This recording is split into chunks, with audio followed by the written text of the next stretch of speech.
Good afternoon, and welcome to the Euractiv event held in partnership with Erasmus Student Network and Pernod Ricard. It's so nice to be back, to see people in the room, to really interact. It's a little bit like if we speak about football, to have a match without public. It's the same feeling. It's very good to have people in the room to interact directly, but in the same time to don't forget about other people who are outside this room. And now this is also an achievement of the crisis. We have hybrid events who really respect the people who are in the room, but also the people who are seeing us on the screen. And we hope that this is the new normal, to have inclusive events, not only Brussels speaking with Brussels, but to have Brussels speaking with outside, and outside speaking with Brussels, and all together to have a perfect relation. Now, I will not speak about Euractiv Media. You know what it is. But I will speak something what is more important, and not either about the good relation what we have with Erasmus Student Network and Pernod Ricard. I will go, let's say, very macro, and I will refer to something very, very important, Erasmus generation. And you know what I want to say. This is something very important, and you saw the message in the last days, in the last month. Erasmus generation, you need to lead Europe. And please, all of us, make space to this Erasmus generation to really have the tools to lead the future of European Union. Let's don't only pretend, let's don't only speak about this. I suppose it's time that Erasmus generation is leading Europe. Who was in the Erasmus program? Who was part of the European Association networks? Who was, let's say, study abroad? Knows what mean Europe. And you are, let's say, vaccinate with the patience of Europe, with the beauty of Europe, and this is what we need to bring now to Europe. The patience to be European. You don't need to be fanatic, federalist and stuff. Of course, you don't need to be intergovernmentalist neither, but let's build a very realistic Europe, a really proactive, very inclusive Europe, and let's lead in this kind of process. Now, just to know, and I will finish quite soon, in Euractiv you have a partner. Euractiv is a pro-European media. We do have content in more than one language, English. We act in the capitals, and we are very inclusive, while we respect, of course, the EU institution as an institution. We respect the civil society views, but also the business views, because you cannot build Europe without the business. And that's fundamental, and this is also part of this discussion. Now, the last point what I want to say, I don't know, a small anecdote, just to ensure you that Euractiv is there to help you. The founder of Euractiv, Christophe Leclerc, was in 87, quite longer time ago, but you remember 87 was the year when Erasmus started, and it was a crucial meeting at Élysée Palace in France with François Mitterrand, and that was the meeting what triggered the budget for Erasmus. And our founder was there in their dinner with François Mitterrand to start Erasmus program, and as you notice, a lot of people take advantage, and they are happy to join this program. Now, I will not say too much about the topic of the event. It's very clear. It's about empowering young generation to be responsible. Responsible is the key word. And I'll give the floor to João, who will explain the concept of the event. And again, many thanks to be with us. And I say hi to all the people, including the people outside. Many thanks.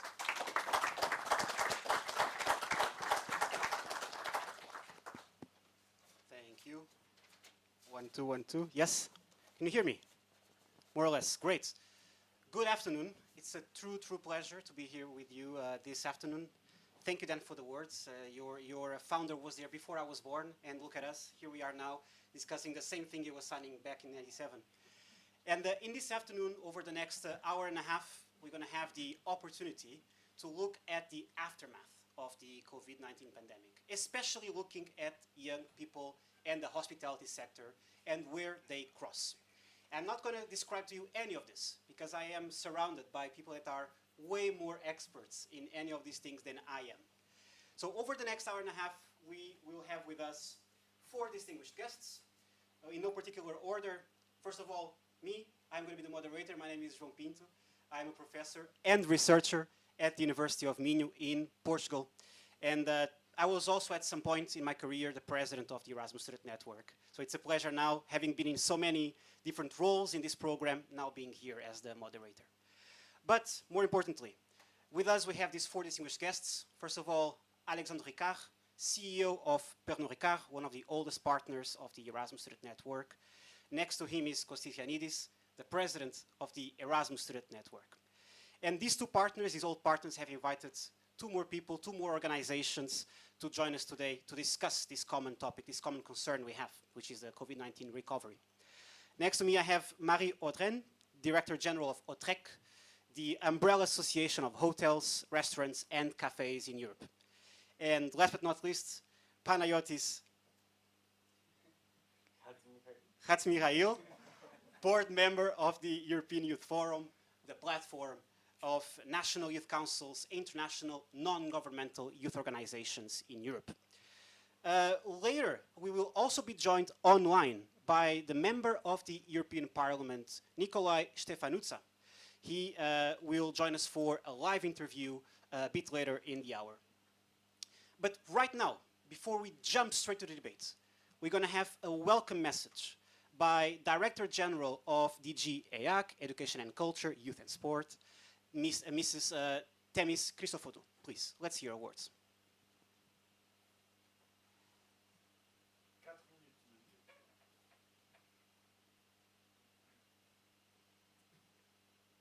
Ladies and gentlemen, thank you to Euractiv for organizing this very interesting and topical debate. It comes at a crucial moment. There is hope in the air, hope to see friends and to travel again, to enjoy music and culture and just being together. Yet the figures of the pandemic continue to fluctuate. They differ from member state to member state, and we still face certain restrictions, safety measures and limitations. In other words, we all have to continue behaving responsibly.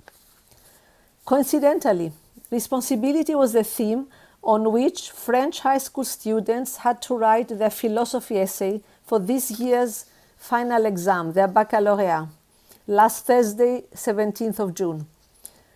The subject was, are we responsible for the future? They had 4 hours to reflect on this concept. I only have a couple of minutes, but let me share some thoughts with you. It is said that responsibility is the ability to respond with good judgment, taking into account the consequences of our behavior and the need to take care of others and the society at large as well.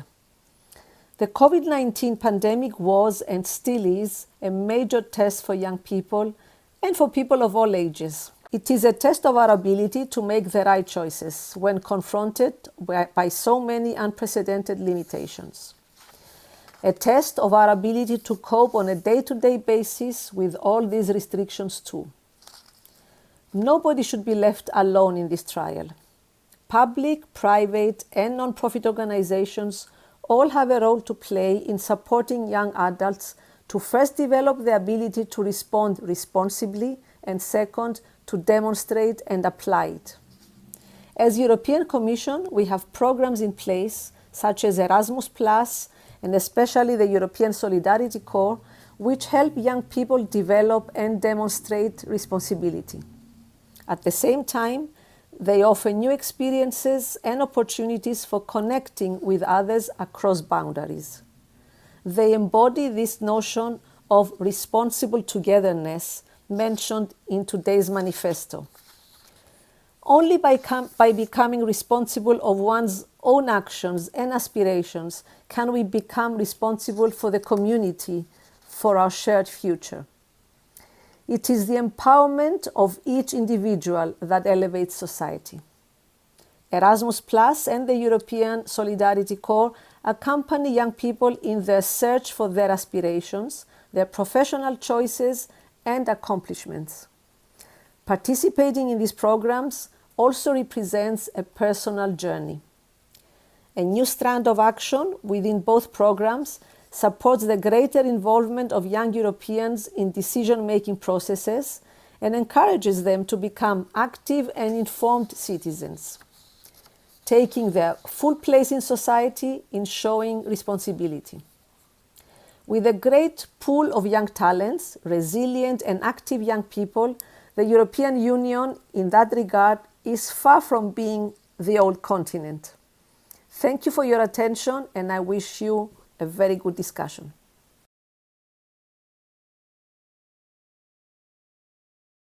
Thank you, Director General, for the kind words. There will be moments, opportunities to comment on the words as well, and to reflect on her reflections. COVID-19 has not left any group unaffected. Some groups more than others were affected. Young people particularly, but also the hospitality sector, where many of them work part-time or full-time. In that regard, today's debate is also a debate about solidarity, transgenerational solidarity. And on those words, it's time to reflect on how we are going to move forward. And by being in Brussels, we cannot avoid but ask as well, what can the European Union do to facilitate the partnerships we are discussing today, to facilitate the solidarity we all hope will be the reality, the new normal, the so-called new normal? So to kickstart that debate, let me just say a few words about the dynamic. This is going to be a very dynamic debate. I say it, so it will be. And you will help me with that. We're going to reserve a few moments for questions from you. So get your notebooks, start noting your questions for you here, but also for you at home. So if you have any questions, please write them in the chat box on our platform, and someone here will read them for you. And in case some questions are left unanswered, because you have so many, no worries. Later, after the debate, Euractiv will send the answers back to you. So all of them will be addressed today or later. Finally, moving to the questions. An opening question allowing also for an opening statement by our speakers. Over a year after the beginning of the pandemic, we, the citizens, have heard so many times the word responsibility. We are asked all the time to be responsible. No one really defines what responsibility is. The DG told us a little bit about what is her perception of what it means to be responsible, but I'd like to ask our panel, in your opinion, what does it mean to be responsible in today's Europe? In no particular order, let me start from my left to my right. Kostis, please open the floor. Thank you very much, Joao. First of all, thanks everyone to be here, the guests. It's a really nice opportunity for us, as the previous speakers mentioned, to be again all together in the same room. Of course, to have the opportunity for the online guests also to be here and participate in this debate. Now, responsibility, it's actually a very tricky word because sometimes it can be also harmful in the way that people use responsibility. And indeed, I think young people, they have been bombarded with this word for so many months, and the responsibilities sometimes were pushed to their shoulders. So we have to be careful how we use this word about responsibility. In my opinion, what is to be responsible nowadays is actually to be able to socialize, to be able to have fun, to be able to live without compromising the other people who are around you, without making the people who are around you to be in danger. This is responsibility, to not be ashamed that you live, that you are happy, that you socialize. This is responsibility, but to be careful how we do this without compromising our surroundings. And I will stop here as an opening statement. Thank you very much. Alexandre, please. Thank you. I would just like to start by mentioning that this... Yes, can you hear me? Hello? It's on? Ça ne marche pas.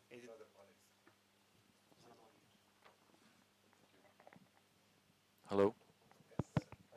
Great, thanks. Before I answer your question, I just wanted to mention this is my first international trip this year.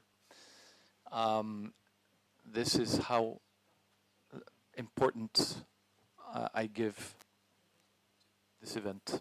I just wanted to make this clear.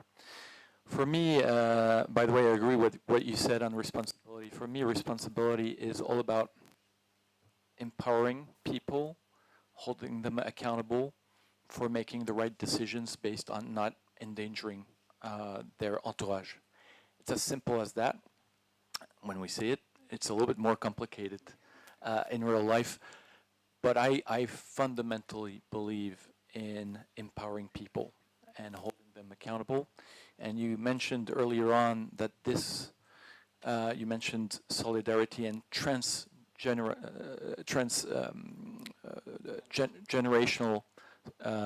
solidarity. Responsibility is also transgenerational. There's no borders with responsibility. No matter your age, no matter your background, no matter where you're from, responsibility is universal at every single piece of the journey in life. Thank you very much. Marie, please. Yes. Likewise, I'm delighted to be here. It's also the first opportunity to meet again and really thank you everyone for joining. The past 16 months have been extraordinarily challenging for the hospitality sector. Bars, restaurants, cafe, hotel have been forced to close or at least operating under extreme condition and restriction. And I think you never know what you got till it's gone. And it's been really much the case of our ability to meet, to travel, to socialize. Just to give you a little figure, I mean, the international tourism was down to 80% to Europe, and Europe is the world's largest tourism destination, and of course, it's very important for the hospitality sector. Yes, we had to react to an emergency, an extraordinary difficult situation responsibly, so of course, the sector reacts in a responsible way and manage. Our priority has been really to survive and to make sure we protect workers, but also we help the business to survive. So for me today, there are many responsibilities. There is, of course, our responsibility as business to reopen safely and make sure we welcome back the guest in a nice place, a safe place where they can feel confident. I think there is also a public policy responsibility for clarity and information. I think we would all agree that this start and stop cycle, this uncertainty has been extremely difficult for all of us. And of course, the confidence has taken a big hit. So right now for hospitality, I think what is important is to make sure we survive. Many of the companies can stay afloat, can become sustainable to welcome you all. And there is indeed this wider sense of responsibility from the guest, the consumer, knowing that still for a few months, unfortunately, we might have to live through this restriction, these challenges, but we can do that in partnership, in all aware of what we all need to do, and still enjoy those moments and this social life. Perfect. Thank you very much. Pete, for short. Hard to follow after this, huh? Okay. So, I couldn't say anything better than yours, but I will try. Thinking about responsibility. The closest thing I could connect it to is rights. You have your freedoms, but also limitations when it comes to how far you can extend the right that you have in a way that it doesn't affect somebody else's rights. That is responsibility. And what we have seen since March that we really kicked in the pandemic is that misinformation, lack of connection, even so if we had the technology and the means to do so, have affected young people, have affected the business sector with the lockdowns, etc. Yet, we have seen that even at the cost of your own mental health and well-being, as a young person, you would choose to be responsible for your grandparents, for your parents, and for the people around you. However, with problems that are before this pandemic, like since 2008, when we focused really on investing and building in a more beneficial way financially, but not in a society way, you can see that a pandemic like this has increased inequality, has increased problems, has increased the ways that we could have developed learning, we could have developed the sectors. I think always about young people. Yes, they're employees in the sector of hospitality, but what about young entrepreneurs? They're being told now the pandemic has created a digital innovation boost. Yes, but you need finances to really take advantage of that boost, which is not the reality, unfortunately. And I do hope that we do get to learn, and that, as you very well said, that policy and policymakers are also responsible on the way we move backwards, build back better, and on the way we move from this point forward backwards. Sorry. Thank you for good wordplay. I heard a lot of important keywords: transgenerational responsibility and solidarity, the difference between, or the connection actually between responsibility and rights, survival, an important word as well, maybe financing the recovery, I overheard here. So there's a lot of concepts connected to this question on responsibility. No wonder the French students had 4 hours to reflect on that in their national exam. But focusing now a bit more on young people, there are many news reports dedicated to the role of young people, or young adults, better saying, at this stage of the pandemic. In her video, the Director General herself has highlighted how young adults have been among those that have suffered the most with this pandemic. So I'd actually like to, starting with Pete and moving to Costis, in what ways exactly, other than what you just said, but in what ways exactly has the pandemic affected young adults? And also, how can they lead a responsible comeback to normalcy? This question is for the two of you, but if you want to answer, you're also free. Everyone is invited to answer. In order to build up on the debate, as Youth Forum, we have done an amount of research in the last few months. First with our Youth Index, published 2 weeks ago, bringing together data from 150 countries, but also last week we presented the results of COVID-19 and the pandemic in young people's life. So I would recommend that you look through our reports. But looking through the data and looking through the numbers and talking with young people, or through our members, youth organizations, our national youth councils, we have seen that one of the most things that been harsh for young people is their chances on economic standards, on economic grounds, and then mental health.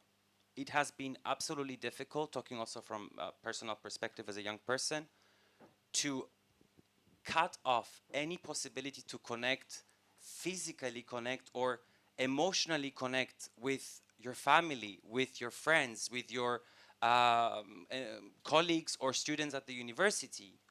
And on the other hand, with some stories that we heard through the recovery research, young people thinking or measuring what is best to pay for, your rent or food. And when you hear these stories, you're kind of amazed that this has been happening before the pandemic, but now there is not a choice of I can move to another country or I can find another job that things will be better. And what we think that is very, very important is that since 2008, the chances and the programs and the financing to getting job for young people were get a job no matter what. And at this point, with the impact being much higher, we need to make sure that we don't repeat 5 more years of the same issue. And when the next pandemic comes, the hit will be even worse.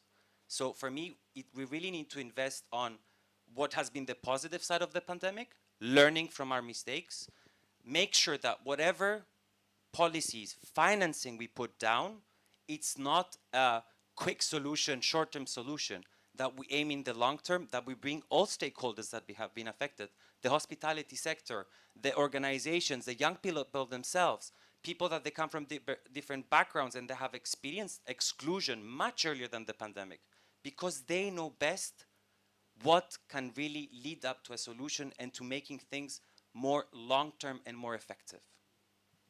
Yeah. Thank you. Costis, would you like to add something? Yes, I would like actually to focus, because Pete knows much better the challenges that young people in general have faced, and indeed the European Youth Forum has made a very nice job in order to bring forward these topics in order to be able to advocate for them. I would like to focus a little bit on the Erasmus generation, because this is where our expertise lies, and try to put yourself in the position of a student who decides for the first time in his or her life to actually live in another country.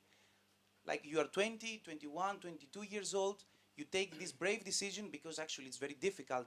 I'm sure that most of you have lived in other countries, you maybe have done an Erasmus, so you know how difficult it is to be alone in a foreign country. You don't know the background, maybe you don't know the language, and then once you are there, a global pandemic starts. Put yourself in this position to think how terrifying was for these international students when back in March, the pandemic started. And then, now that we're discussing about policy and misinformation, think that we had, for example, the example in Denmark where there were some Irish students that their government was asking for the Irish students to come back immediately because they are going to close the borders. And then Denmark was saying, no, stay put because we are going to close our borders. So you cannot go to your country country is calling you back. Those are a few examples of the mess that was back then when the pandemic started. And you put on top of that the uncertainty that these students, they are feeling. And in the next month, it took like around 1 month to figure out this situation, and most of the students, the Erasmus students, they returned back from they returned back to their country, and they were asked to do their Erasmus digitally. I mean, come on, what is that? How can you do your Erasmus digitally? How can you do your Erasmus online? I mean, only by choosing to do your Erasmus, you have to go through a huge bureaucratic procedure. You have to learn a lot, and then you have to build your competencies. You go abroad, and then they take this back to you. Imagine that this unique moment in your life that you decide to do your Erasmus, and then everything goes away. And that was the first semester. That was one of the impact that we had in the first semester. After that, things, they calmed down a little bit, but the international mobility was reduced by a lot. We have around 60% of Erasmus students that they went abroad, which means that this Erasmus experience unfortunately was put on hold. So many problems that the young people have faced, particularly the Erasmus generation. I could speak about that for hours, but I think what we can reflect on that is that we need to put a little bit more effort in our safety measures on tackling these kind of problems in the future, because we will probably have more pandemics. I hope not, but probably will have, and I hope that we will be much more prepared. And this misinformation won't be there in the future. And now that we are going back to normalcy, I really believe that indeed we have to, as I said before, to behave in a responsible manner and try to control this situation. So yeah. Thank you very much. Both the Erasmus Student Network and the European Youth Forum have released powerful studies that I can only recommend you all to visit after this event. After these important testimonies, let me turn to Marie and then to Alexandre.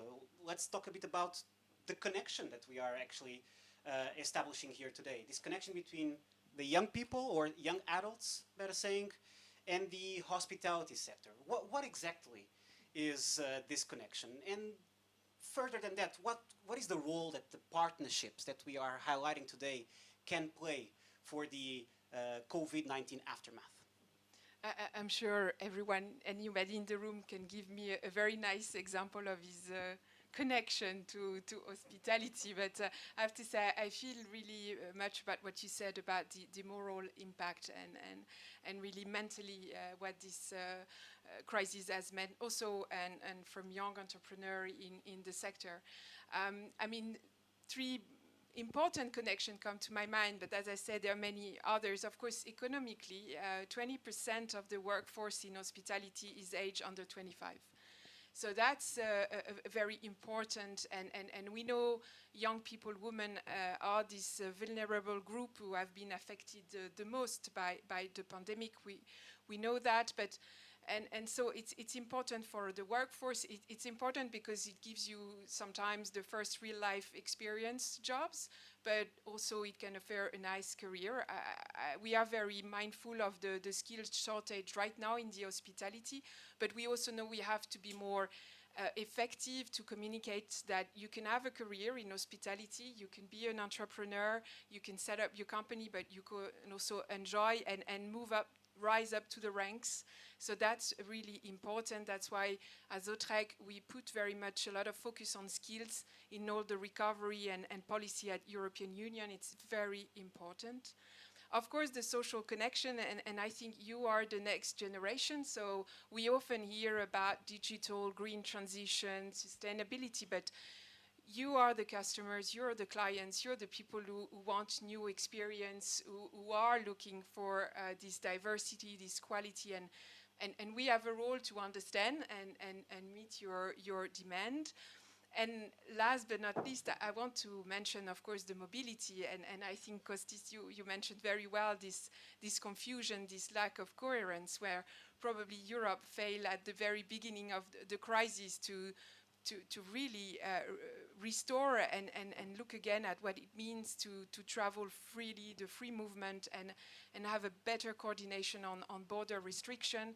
It's so important for tourism, but also think about all those festivals, events, concert, music, where everyone likes to travel around.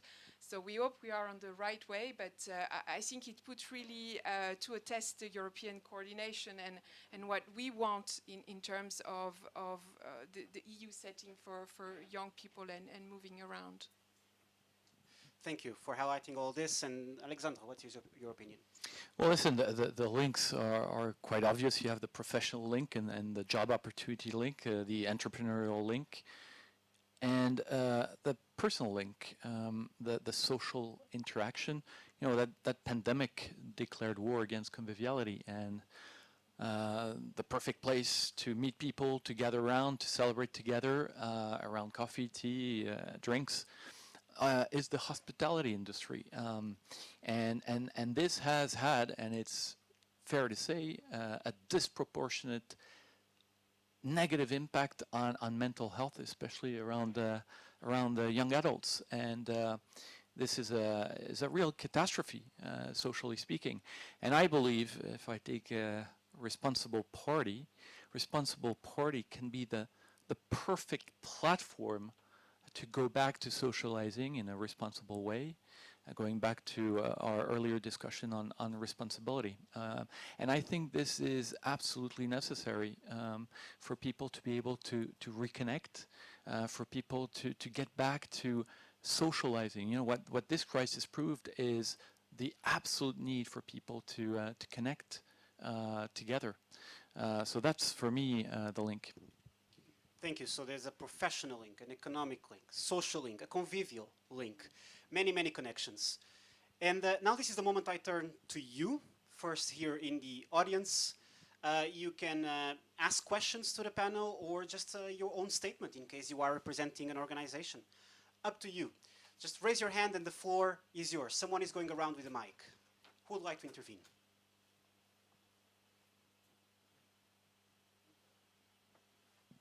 One gentleman in the back.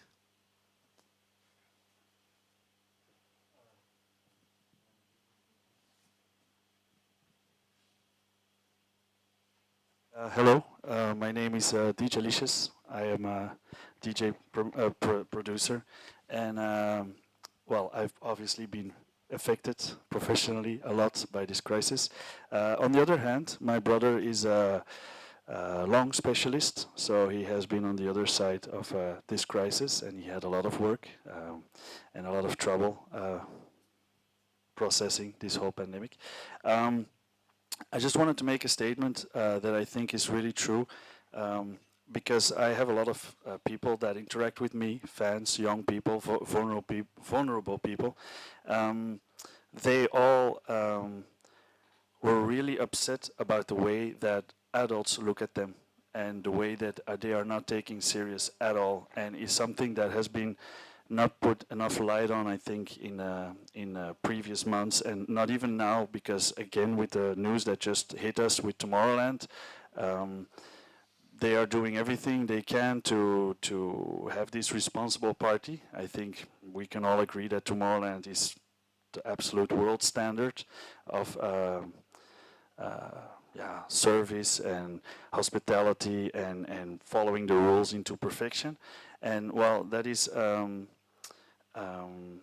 really, really, really sad that still, because there was so much in the media about the pandemic and the virus and young people being blamed for the spread of it, that we are still not really out of the pandemic, and we are losing in many, many ways, psychologically, because my inbox on the social media just exploded yesterday when they announced that the festival was not happening, and people are really, really taking this at heart, you know.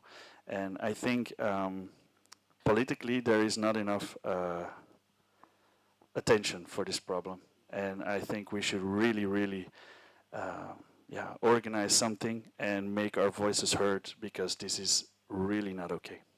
Thank you for listening. Thank you. Thank you. Thank you for the statement. We have another gentleman over here. Just here.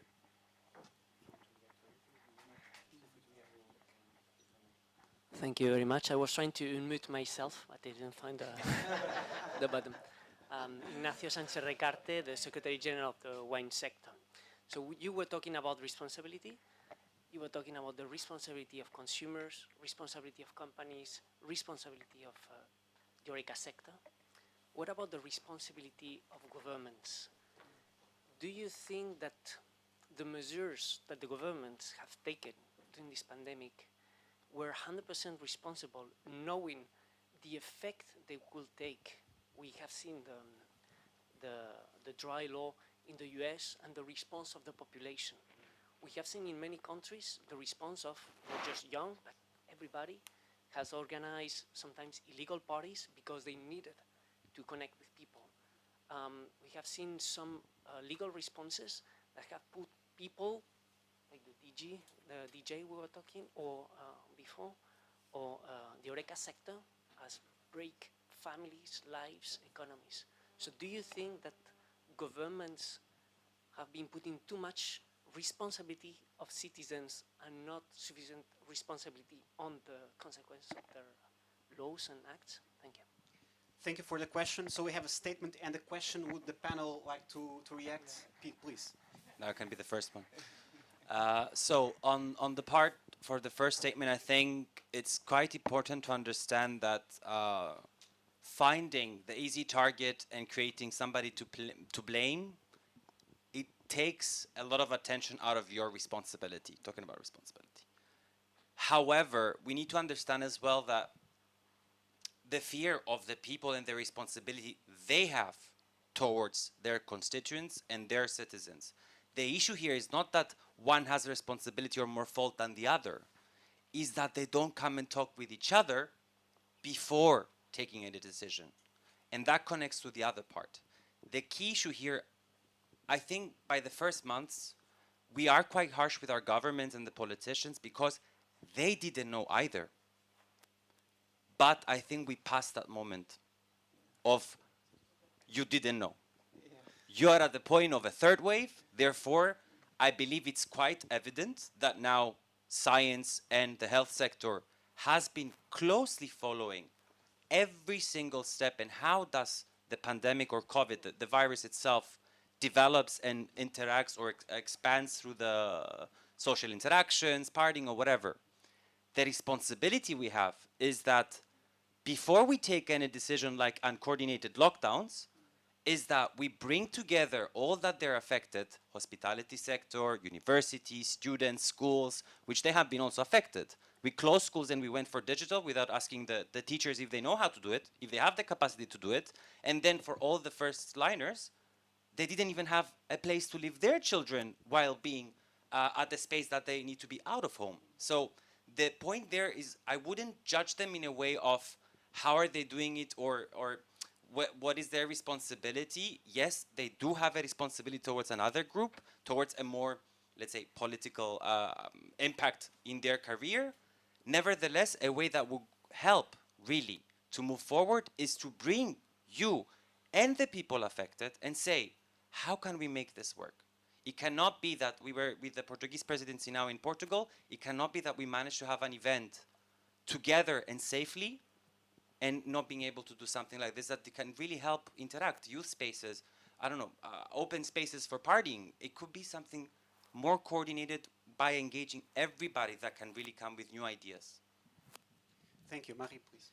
Yes, I think it's true that at the first time when we had to react and close in solidarity with the health pressure was, you know, the shock and then what we've seen, it's coming back also to this clarity and evidence-based policy, which I think has been missing. So we have been engaging. We try to set up protocols, safety measures.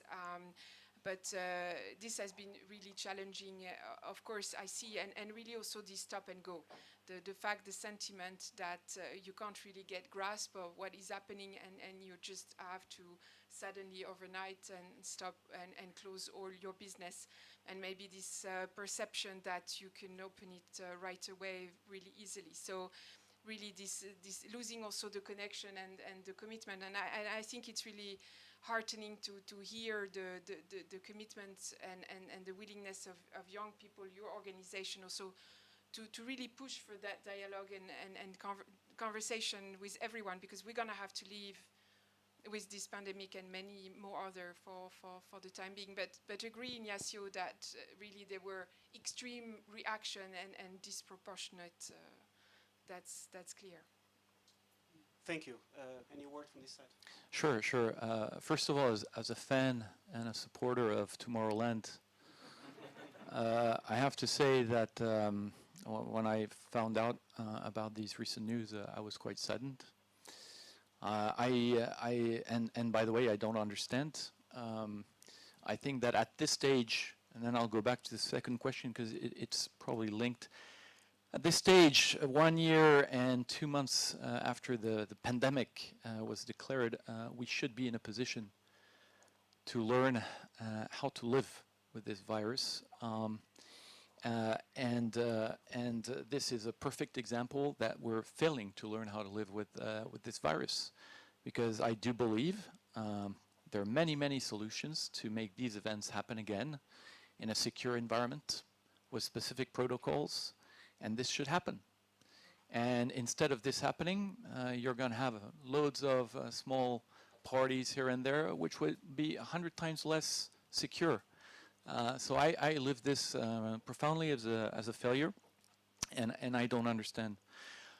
Listen, governments 15 months ago were a little bit in panic mode, frankly, but I do believe that people can acknowledge this. People can recognize that it's not easy and so on and so forth. But people will never forgive governments not to be transparent, not to listen, not to have dialogues to how we can improve things. And that's maybe where there's a difference. We fully understand that mistakes have been made and so on, as long as there's transparency about them, there's acknowledgement, because if you don't acknowledge a mistake, how do you learn from it? Because, by the way, I've been in touch with many scientifics and so on and so forth. There will be more.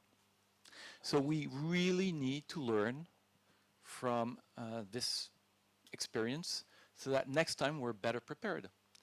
And I don't think we can blame governments not to have been prepared this time.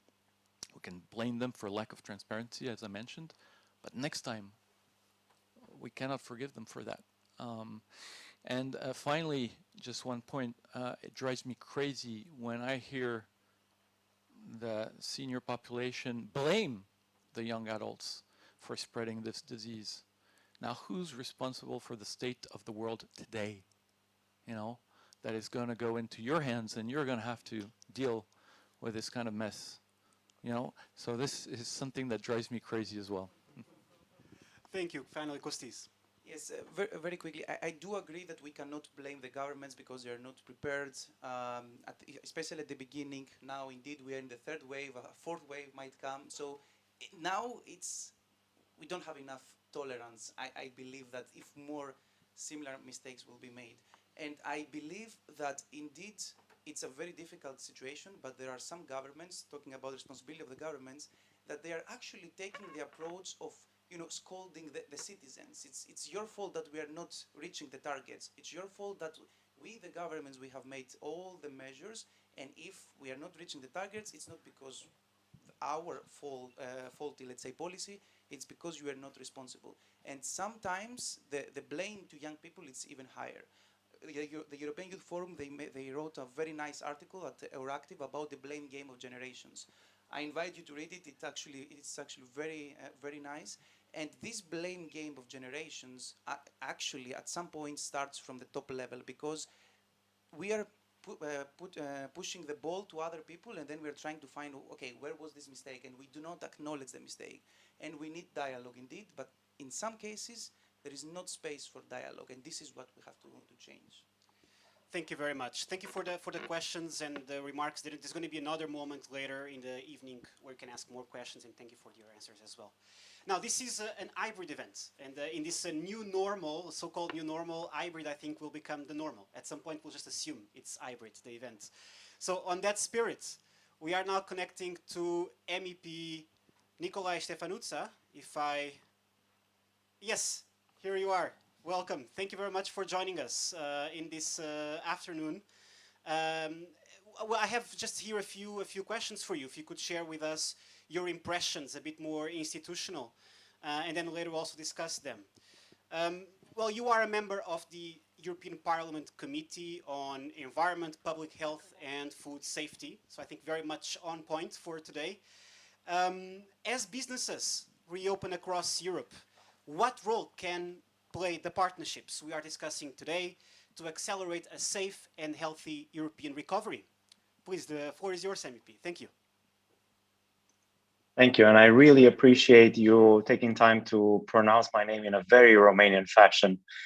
Good evening, everyone. It has been a pleasure to listen to your panel.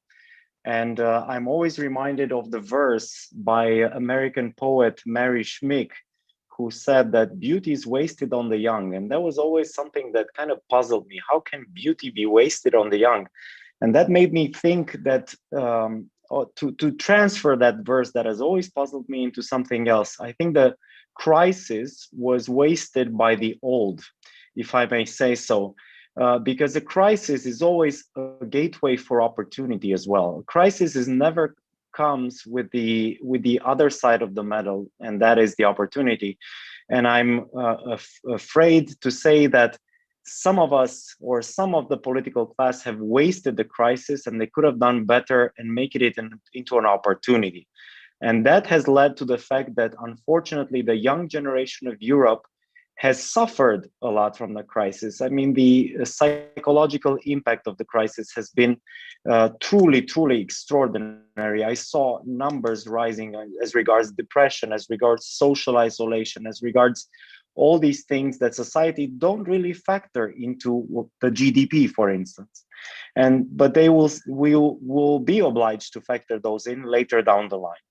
Now, young people, however, are not just victims of the crisis. Young people have also been heroes of this crisis. Where I come from, young people have organized so quickly into volunteer groups, into support groups, lifelines for people who are doing poorly. Young people were heroes of this crisis. They also helped out in hospitals and in other places. And I have to say a big thank you to you all who have done all this during these very, very tough times. Now, we are here to discuss perhaps more jolly subjects as Europe slowly opens up, and responsible drinking and responsible partying and you know, just being able to see each other again is at the focus of our meeting today. And I don't want to be a party pooper in any way. I do come from the health committee, and I will say something that irresponsible alcohol drinking and irresponsible tobacco usage especially is something that I'm not going to condone. But I will condone any reopening that implies that people get together again, because we are social creatures and because young people, out of all, need this after being isolated for so long. I will also say something about Erasmus. I not only sit in the Environment and Health Committee, I also sit in Budget. And I was very, very distressed by the fate of this generation. I thought there was a generation of sacrifice because Erasmus was curtailed in so many places and there were fewer exchanges and fewer mobilities, that now, working on the budget 2022 on behalf of the Renew Group, I said we have to rebound. We have to make justice towards the generation that has suffered, not in 5 years, not in 7 years, because in that long, this generation will be already in another stage of their life. But we have to do it now in 2022, 2023, and rebound and strengthen that budget to make it advantageous. And I want to mention here the number of 28 billion. That is now the new budget for the 7-year period. And I think it's very, very good. You have also talked about, you know, the youth of Europe being major spreaders. How ugly a word that is, isn't it? I mean, me as a politician, I accept to be a major spreader because I hop around, I go from an airport to another. and I shake hands and try to kiss babies if possible to get elected. But young people are nothing but spreaders. They are the essence of society. They are our most valid energy, and I totally do not condone this denomination. So I'm all for what you guys are doing. I think it's important. It's good to see each other again. I wish I could have been in the room with you there, but I will be later trying to have a responsible drink with you at Belga, as I understand the program runs.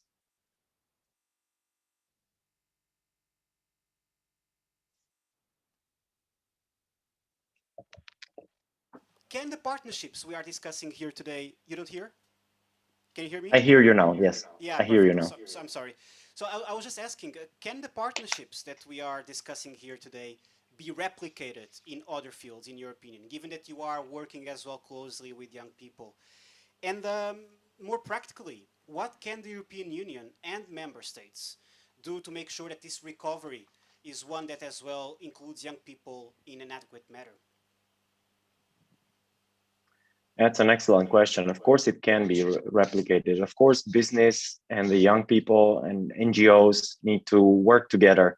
Of course, Europe needs to finance programs that encourage this.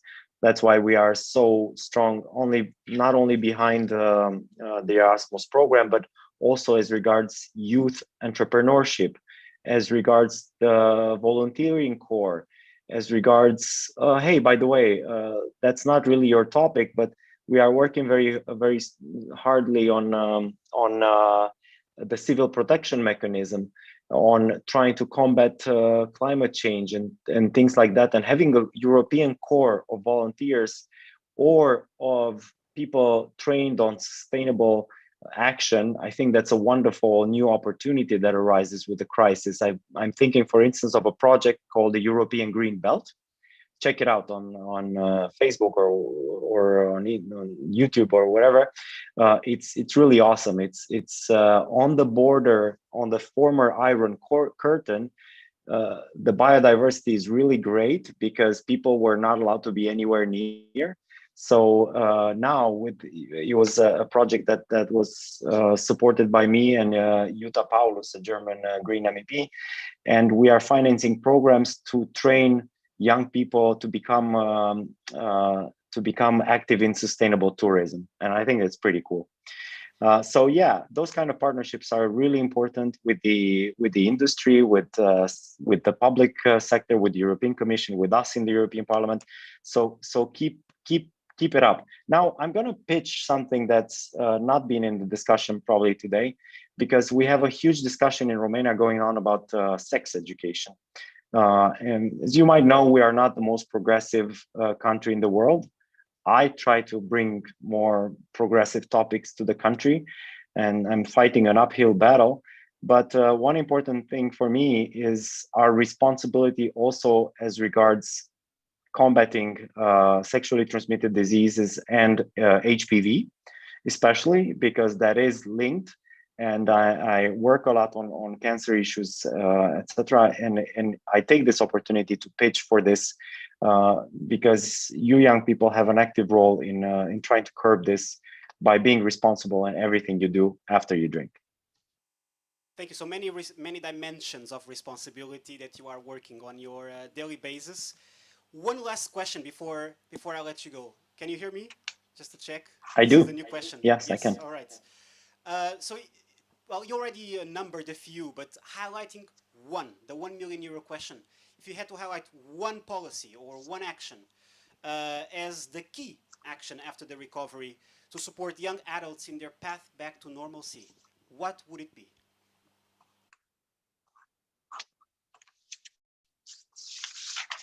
I mean, $1 million question, you can't just have the answer like right away, right?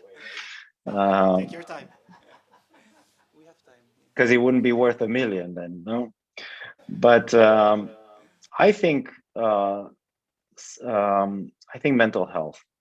I know it might be surprising, but financing mental health and financing the ability to access mental health will be a gateway for so many millions of people who are now in a deep state of depression, anxiety, loss of friends and intimacy issues and things like that. So I do believe that investing in mental health for young people, I think, means investing in the future of Europe, of a robust generation. Did I get the €1 million? Because I want to invest. I'll let the public decide later. Thank you very much. Mulțumesc foarte mult. I think we'll see you at the Café Belga later. And thank you for joining me in this meeting in the afternoon. Thank you. Thanks for having me. Thank you. So we are now moving back to the physical conference in this hybrid format. And after this discussion on the situation, let's focus a lot more on the solutions. We have one solution on the table, which is a declaration that some partners will sign today. Well, this all comes from a program called Responsible Party, a 12-year-old program. Any program that lasts for 12 years, you already know it's successful. And that success has been proved by scientific studies released not long ago. I invite you to have a read. This is proved on a daily basis, really, in the many events that Pernod Ricard and the Erasmus Student Network organize in the many bars, cafes, and restaurants, many of them, for sure, Utrecht members. And in these events, young people have the opportunity to learn how to take care of their own health and how to be responsible in their consumption habits. Today, we are taking a bit of a next step in this program with a declaration that is a bit more triangular. In this declaration, and now I turn to the three partners that will sign it today. In this declaration, you mention that the three organizations are working together to, and I quote, contributing to promote responsible collaborative efforts to help overcoming the crisis. That's one point. A second point says supporting public health objectives and the economic and social recovery of our groups deeply touched by the crisis. And the third point says developing good practice partnerships to promote safe, responsible, and convivial behavior and socialization throughout Europe. Now, these are three very, very nice points, but my question to you is really, what concrete measures will you take to make these intentions a practical reality? Let me start with Marie. Thank you, Jo. And first of all, I would like really to thank Responsible Party and ESN for inviting Utrecht as representative of the hospitality to join. It's the first year, but I hope really it's the starting point of a long partnership. I'm really pleased. There were already a number of initiatives, obviously, by the HoReCa sector at national level with their business partners, with young people. So really delighted to be part to really promote that sense of togetherness, but also mutual understanding. I think we really need to foster that understanding. What do we want for the future? So certainly we will, I like also the new approach, the move to the digital age that really Responsible Party is on the path to develop. So count on us. It's important that we feel part of that effort with you all and at all our different levels in our establishment, how we can promote this sense of being responsible and being together and enjoying. Thank you very much. Let me move to Kostis first. What is the measures that ESN will take? First of all, one of what we have realized is that indeed this partnership is amazing and we have done so many things together, but there is space for more people, and it's not possible for us to achieve what we want to achieve, especially in this situation, without having the sector, without having the industry, without going to the ground and actually implementing the Responsible Party activities. So by bringing HoReCa in this partnership, it will help us to create a better outreach and actually have a better impact on the ground. Now, responsibility, it's not something that you can just hear about or learn. It's also experiential. So we want to actually go to the places where the people are socializing, in the places where people are having parties, in the place that people want to get this excitement and perform responsible party activities, to raise awareness about binge drinking, to raise awareness about what is the harm that you can do to yourself and to your surroundings. And for that, we are creating more tools, more innovative tools together with Pernod Ricard. For example, the e-learning platform where young people can find tips and information and educate themselves about all these topics that we are discussing today in this debate. So we are bringing this partnership one step further, and we don't want to do this alone. We want to actually reach out to the people who are here in the room. We have representatives from youth organizations, we have from the industry, we have friends. So we want you to endorse this partnership by later on signing also the declaration and helping us to raise a little bit more awareness about this thing that we are now starting. Yeah. Thank you. Alexandre. Thanks. You know, there are two fundamental philosophical ways to address an issue. The issue being the misuse, the abuse of alcohol. One way is about communication, generating knowledge, talking about responsibility, empowerment, and accountability. Point one. And trusting the people to be knowledgeable through that communication and empowering them to make the decision based on their knowledge. That's one way. The second way is regulate, and impose. By the way, I'll let you guess which way is so much more efficient. After 12 years of responsible party, number one, 88% of the students have heard about responsible party and find it useful. And more than 60% have changed their consumption habits to live fully the responsible party concept. What we are bringing on the table is we really want to act as facilitators. We're not here to give lessons. We're just facilitators.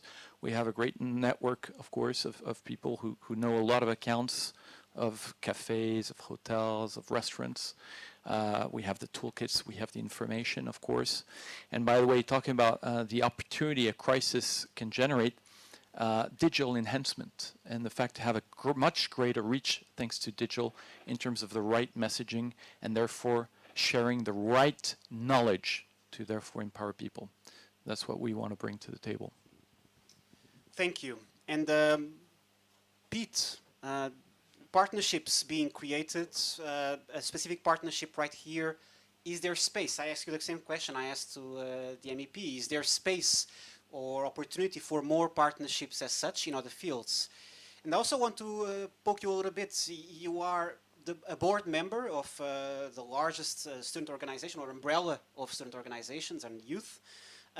What can the European Youth Forum concretely do to support young people in going back to normalcy after COVID? I'll be burned by the end of the question. No. So I think what we can do and what we do as Youth Forum is make sure that we engage with policymakers and decision makers, because legislation and regulation is equally important to providing information, because a bad regulation can lead to no access to information. If I can play a little bit with that. But the most important thing is that we, with the contacts we have and the partnerships that we can have with member states within the EU, but also beyond the EU, and that's also something important to acknowledge because Erasmus has also this global aspect.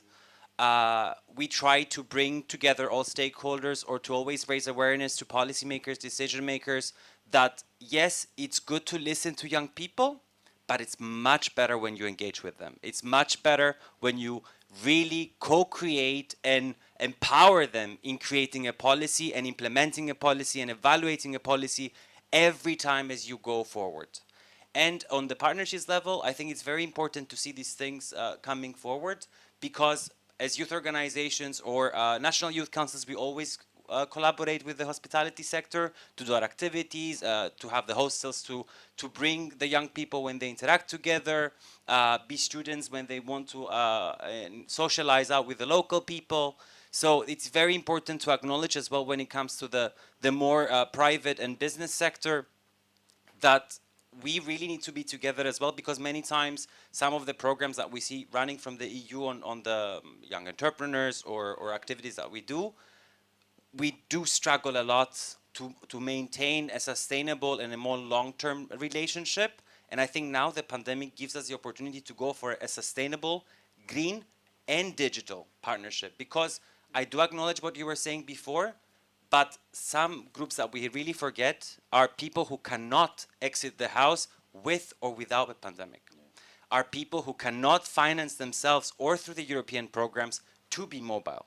Therefore, hybrid events like this, I think they're very positive, because if somebody lacks the finances to have the technology, we can invest in youth spaces and organizations like ESN to bring these people there in their own space and safety to be able to attend our activities. And on the other part, if they're not able to move because of disabilities, that they can do what they were doing before, but we lacked of awareness on how to do it better. And I think this is a place for a lot of positive and impactful and meaningful partnerships. Thank you. Thank you, a positive outlook. Let me turn it back to you now again for the last time this evening. Are there any questions in the audience or remarks you'd like to make? Let's start first with the gentleman over there, and then you.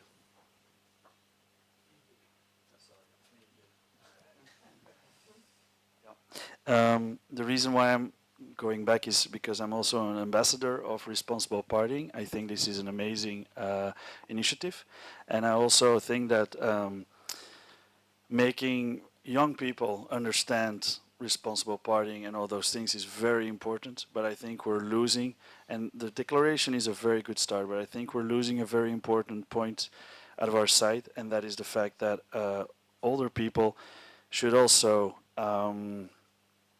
hear our voice in this as well, for mental health and all those things.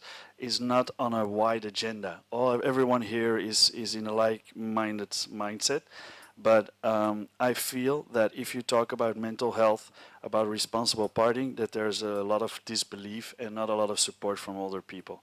And I think that is something that we really need to address, and I think this declaration is the first good step.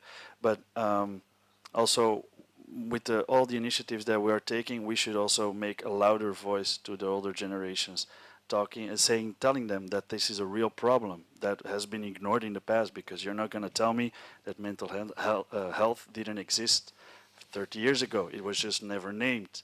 And that's something I think we should also focus on. And that was a question to the panel. What plans do you have, or did you think about this part as well? Let's get another question first, if you allow me, and then you can answer at the same time. The gentleman over there had a question or a remark.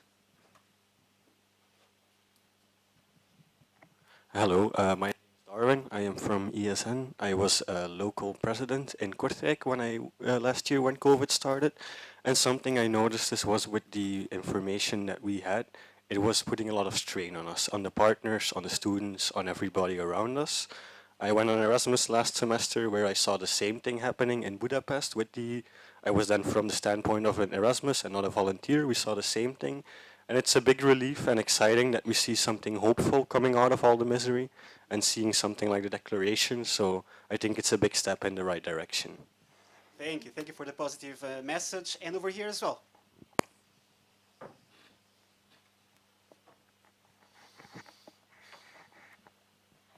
Thank you. My name is Veronica. I'm from ISO Europe. So ISO Europe is one of the biggest interdisciplinary organizations in Europe, and we have been promoting European integration since 1985. So 36 years now. We have also been there where Erasmus was founded, and we are very proud of that. We do rely on student mobility just as much as ESN, and therefore, when talking about responsibility, I will have to pat ourselves, pat ESN, pat YFJ on the back, because we have been extremely responsible. We have put our activities on hold. We have switched everything to online. We have really seen a huge effort from the youth wing and from everyone to accommodate the new reality. But now I think we have seen a lot of apathy of our members. We are really struggling a bit, and we are ready to move to the new normal. And so shall we. We heard today what the YFJ can do. We heard what the European Union can do. But when talking about partnerships, I think the question is, what can we all do? This room is full of stakeholders, and I'm very happy to see it. Very happy about the declaration, and I think the question is, what do we do after with the declaration? What can we do together? How can we make the policymakers actually hear our voice? How can we not give a choice to the old people to not listen to us, but we actually just force it on them, and if we have to, we just scream our voices out? And how do we actually make sure that what we want is clearly communicated? And that is maybe a question to the room, to everyone here as a stakeholder. What can we do to bring a positive change together? All right, let's move to those questions now. If there are others, I will open yet another time if you still have anything to add. Let's start with you, Kostis, on this side. Well, actually, picking from the last statement that Veronica made, and I'm sure that Dan is very happy to hear you because he was also in IGE, as you know, and IGE played a very important role in the Erasmus program. So everybody from ESN, the Erasmus program, very thankful about that. So thank you, yes. Now, this is what I mentioned before. Like, we have this declaration. We have 3 organizations launching this declaration, and we're trying to bring forward the points there, but we cannot do this alone. That's why we are inviting you here to embrace this declaration, to embrace the philosophy of what we are trying to bring forward, and then all together create grassroots activities, going to our members.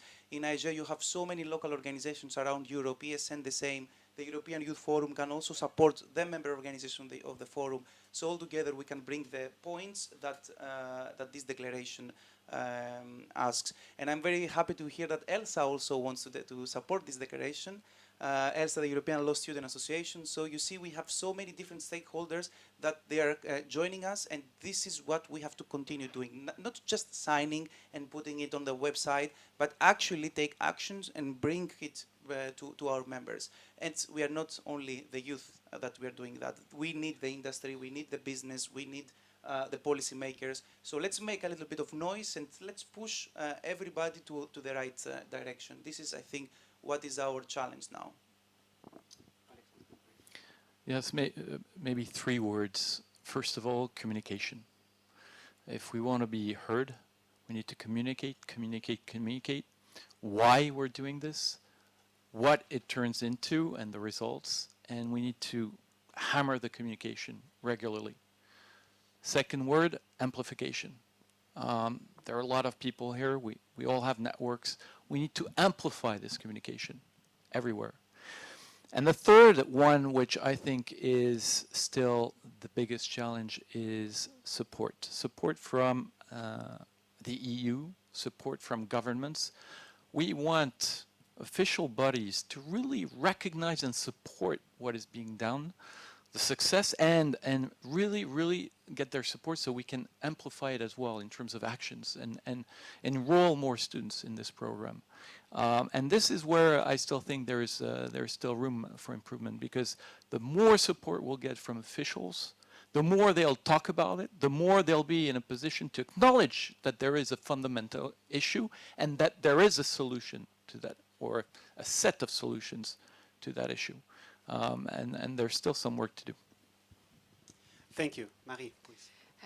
Yes, maybe I also want to react on the mental health and this consideration. I mean, I've joined only recently, but trust me, that's also at organization level in the industry. This has been really a major issue also to be next to the people in the business and really to help them to face the challenge. So I understand very much, and I think for us this declaration is really how we can promote this understanding, because obviously also the HoReCa sector is very diverse. There are many generations actually interacting in the establishment, so it's also a way for us with your support, with our partner, to be together, to understand what's happening, what are also the expectations for the younger generation, and how you can interact with them, talk to you, and also us explaining what maybe the business is facing and how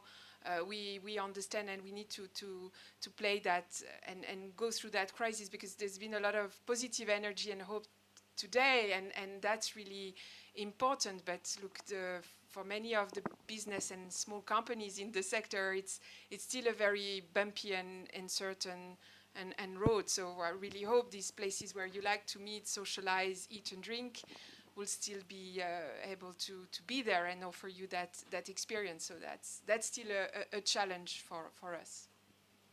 Thank you, Pete. Well, I'll try to combine a little bit everything. I would be very careful when we say the old people, because it's like they say the young people. Putting everybody in one basket never ends well. I think it's a matter of intergenerational discussion and cross-sectoral cooperation in a format that whoever, no matter the age, blames any of the groups for being irresponsible, if that's the case, to have also the understanding on to support them on how to be best responsible in a crisis. Because when you criticize somebody of being irresponsible, you have the responsibility of helping them in acting properly, let's say. But also, it's very important when it comes to information and responsibility to not see states or people that they have the power to take that in order to take back power in a way that it won't be there when the crisis is over. You mentioned a specific city. I have an issue with a specific government of that city. There are many things that we have noticed that the coordination between countries, indeed, it was an issue of first-time panic. But democracy and the impact beyond, let's say, on the well-being on democracy has been equal as on the well-being of the people during this pandemic. And I'm happy to see that the EU has been moving forward with a lot of strategies. And as a gay person, I'm very happy about what I heard yesterday from von der Leyen and on the approach towards Orban's government. But what I'm afraid is that it's going to stay a strategy and a discussion between closed doors. And as a gay person, I will repeat this because for me it's very important and emotional, because I know how important it is to be who you are in the way you want to be, and how important it is for you to have a chance to leave your country to be the person you want to be. And that has been my opportunity, for example. So I think it's very important to understand that we do need stakeholders on our side, and we do need them to understand that for youth organizations specifically, we had been responsible, and that has affected us a lot. A lot of our members are struggling to pay simple things for them to sustain. They don't have money to pay their stuff. And it has been a problem. Thankfully, now it's getting a little bit better. But we need to make sure that we hear the struggles of both civil society and young people, no matter their background. And to wrap it up here, it's really important as well that we think about the rights and responsibilities that we have as democratic countries within EU and beyond the EU. It's very important that we use the powers we have and the rights we have to respond to the responsibilities that we have. Thank you.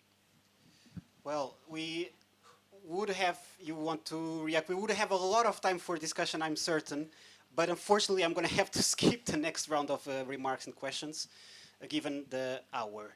But we still have the time for one last question. And for those who have questions, don't forget, please write them down. They will be answered after the event. But right now at the event, one last question for the guests here. And it's the same one I asked to the MEP. He said $1 million, I go €1 million, even more. All of you, if you had to identify one key priority action or policy to support young adults in their path back to normalcy, what would it be? This is the last question for you, so feel free as well to add a closing statement if you want. Let me start with Kostis this time as well. Well, I have to say that indeed, in my case as well, I don't have the right answer, but I am very biased in the answer that I will give, because I truly believe that what the program, the Erasmus Plus program, brings to young people. For example, Pete mentioned how important it was for you to go to another country and be able to feel who you are, and this is something that gives you this empowerment and independence that you need to exist as a person and to actually improve as a person. So I truly believe, personally, as Kostis, and because and on behalf of my organization, that Erasmus is really, really important, and I believe that more efforts need to be taken in order to use the program to go back to the normalcy. Of course, I know that there are so many other important things out there beyond the Erasmus Plus program, but I believe that the more you expand the program, more opportunities for young people that are there, no matter their backgrounds. If they don't have any financial capacity, then let's work with the program to provide them the capacity. Do they have a disability? Let's provide them the support that they need to actually go abroad. And if they want to stay at their home and do it online, okay, they can do it online. But first, let's try to give them the tools to go abroad. And by supporting the program, you're supporting more young people. And this is what, let's say, I believe that it's important to focus now in the future. Thank you. Pete, please. I think the most important policy is to make sure that youth policy goes across the board. Youth policy is key to the recovery, to make sure that it goes on employment, that it goes on education, that it goes in social rights and developing a sustainable and social economy within the EU. All this is planned in strategy, but what I would like to see as well is the opportunity, like for the resilience strategy and the funds or the upgrade of the youth guarantee, that there's not only an implementation, but there is also a preparation with young people. Then the whole implementation within across several areas to be done with and for young people and be evaluated by them as well. And I think that's the strongest and most impactful policy you can have if properly implemented. Thank you. Marie, please. Well, our priority right now is we are longing to welcoming back people. So it's really for the business to offer those safe place, enjoyable environment that you can choose, or if you are traveling, if you know, for this summer and longer. So really offer that safe place where you can enjoy, you can feel comfortable, you can meet your friends and everybody. So that's really our priority, and for that we need support also for policymakers and dialogue, so that come something happening in the few months, we don't have suddenly abruptly to close again. So we really need to get that support and maintain this dialogue to welcome everyone back. Thank you. Alexandre, please. Yes, well, you know, I could start with you know, the fact that I strongly believe that the number one policy would be the one that creates the condition for any young person who wants to get into professional life to facilitate that, because I think every young person has the right to work if he or she wants to. And I know that this is top of the agenda of many governments. The issue is then, how is it going to translate into concrete policy and action for this to happen? And myself as an employer, I also have a responsibility for that in terms of recruitment, in terms of training, and so on and so forth. However, I will answer with something which is very, very specific on what I can act today beyond just being an employer, and it's responsible party, because you know, there's this vision out there of turning responsible party into that worldwide platform that demonstrates that the entire youth community in the world is responsible, can socialize responsibly, can go eat, drink, have fun, socialize, connect, you know, live the experience of conviviality around the world and create jobs by doing so, by the way. And that's something we can act upon as a company present in 80 or so countries. So we have a huge network of people, of colleagues from Pernod Ricard that can help do that, because this responsible party in this charter is, from my point of view, a superb best practice with a great proof of concept that it works. Imagine this being replicated around the world, around the millions and millions and millions of young people around the world. That would be my dream. Perfect. A lot of different priorities, but luckily there is a declaration that ties them together. So we will be able, hopefully, to achieve them all at the same time. In this debate, it has become very clear, what was obvious already, is that COVID-19 is a life-changing moment, a life-changing episode, hopefully a single episode for all of us, all of those that are alive on this planet. It made our civilization rethink the options it has taken and to get here. But perhaps most importantly, it has made all of us rethink the way we relate with each other and the way we want to relate with each other in the future after this. Today's debate has pointed to some solutions. There are certainly many others out there. And while partnerships between different sectors are not new, the one that is being signed today sends a strong message as society reopens. It is possible to be responsible, and it is much easier if we do it together. On that note, I invite the three signatories to move symbolically, and physically as well, more symbolically, to the table. And please sign the declaration over there as we all watch. No, I don't think so. You can just go witness.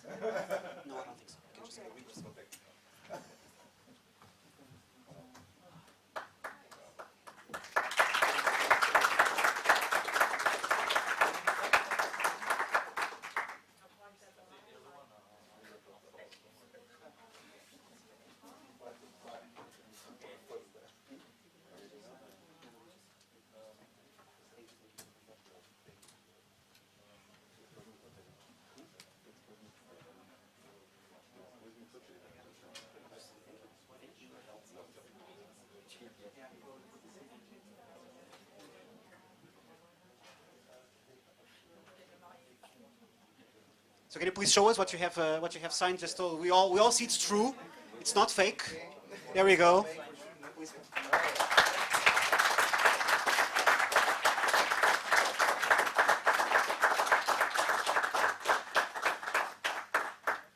Thank you very much.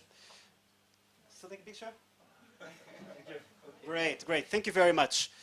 You can please come back. I'm just gonna say a few thank you words. You can please come back.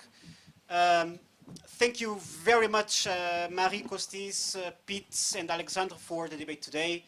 Thank you as well to Director Christofoudou for her video, and MEP Stefanutza for the very interesting interview. A big thank you as well to Euractiv for organizing the event today. And finally, thank you, the audience, for the very interesting questions and engagement. I know that there are a few things that could not be addressed today. Don't worry, write them down. They will answer you. I'm sure they will. And they can come to the party later. So there's plenty of moments. Actually, that's exactly what I was going to say. So for those of you who have registered, please join us now. We are on our way to Café Belga, where we're going to have a nice evening to continue the discussion further. This was just the beginning. And on my behalf, thank you very much for inviting me. Thank you.